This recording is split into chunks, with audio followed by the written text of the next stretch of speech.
একের পর এক যা ঘটছে নিঃসন্দেহে জনগণের জন্য বড় খুশির খবর।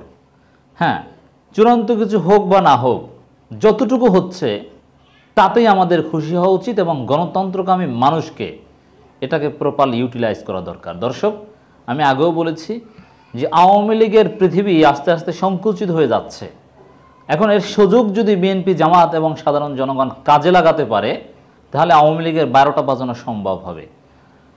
7 জানুয়ারি ঢাবি নির্বাচনের পর আওয়ামী লীগ একটা মারাত্মক পরিস্থিতির মুখোমুখি হয়েছে।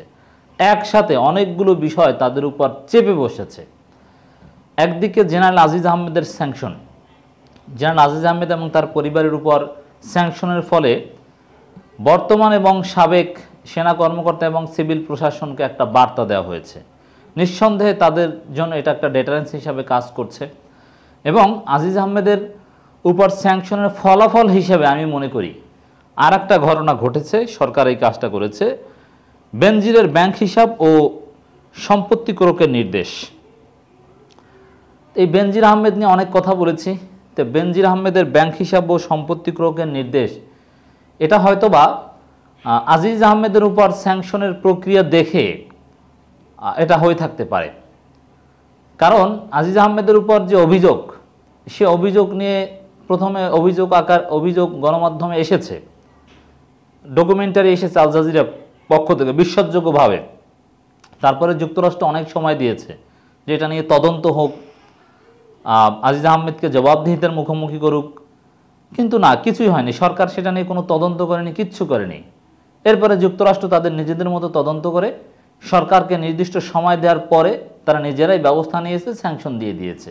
এখন আন্তর্জাতিকভাবে বাংলাদেশের সাবেক সেনাবাহিনীর প্রধান দুর্নীতিবাজ হিসাবে, ভয়ঙ্কর অপরাধী হিসেবে প্রমাণিত হলো।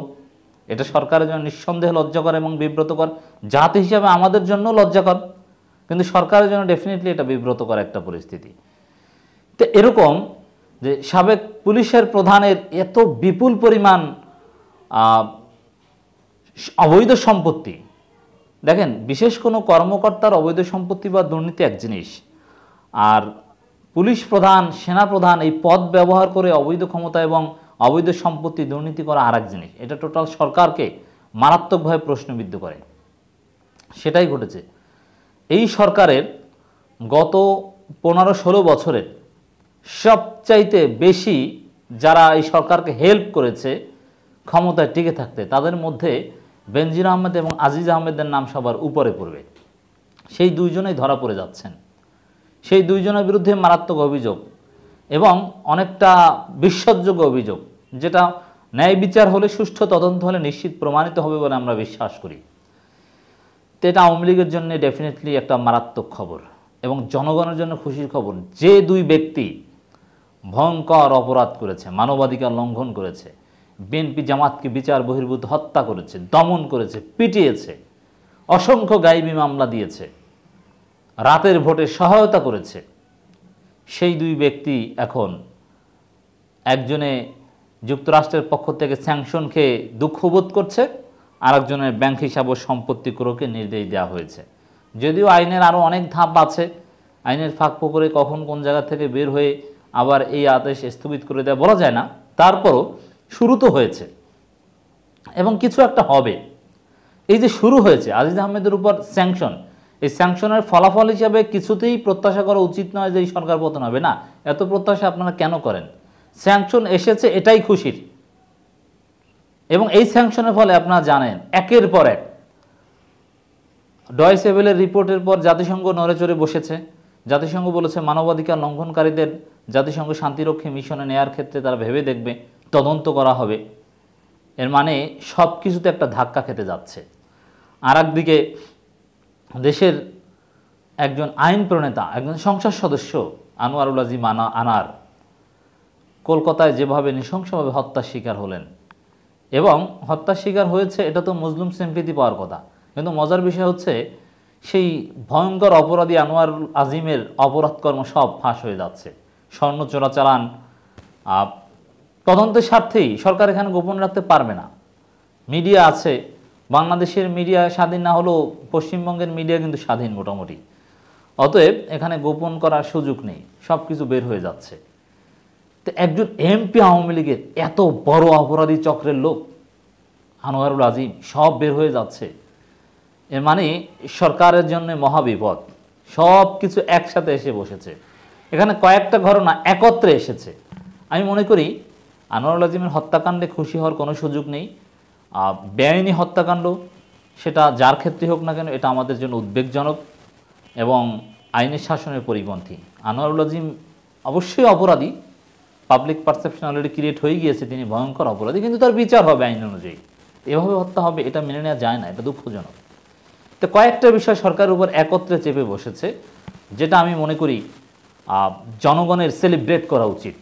এক, আনোয়ারুল আজিমের একজন সংসদ সদস্যের অপকর্মগুলো ফাঁস হওয়া, তার হত্যাকাণ্ডে সেলিব্রেট করা উচিত নয়, আমি আবারও বলছি, বরং তার হত্যাকাণ্ডের বিষয়ে আমরা ন্যায় বিচার চাই, এই নৃশংস ঘটনার দৃষ্টান্তমূলক শাস্তি চাই, অপরাধীদের গ্রেপ্তার চাই।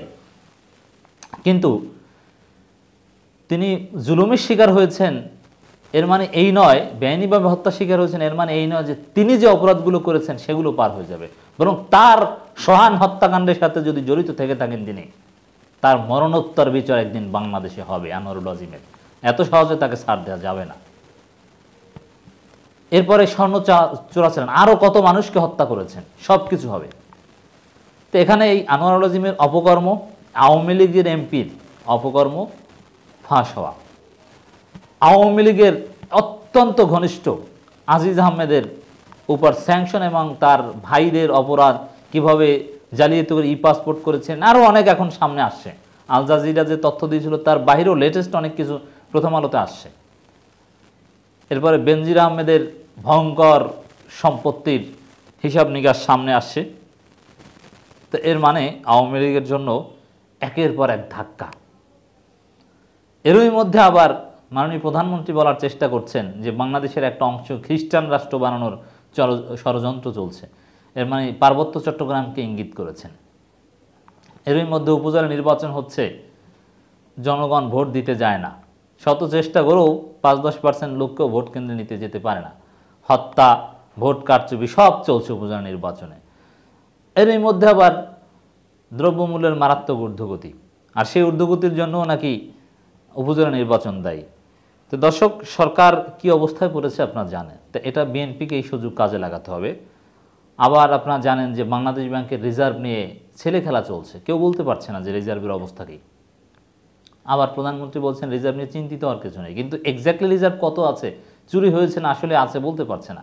সাংবাদিকদের ঢোকা নিয়ে কত নাটক আমরা দেখেছি। দিন দিন আরও খারাপ অবস্থা হচ্ছে, ডলার সংকট।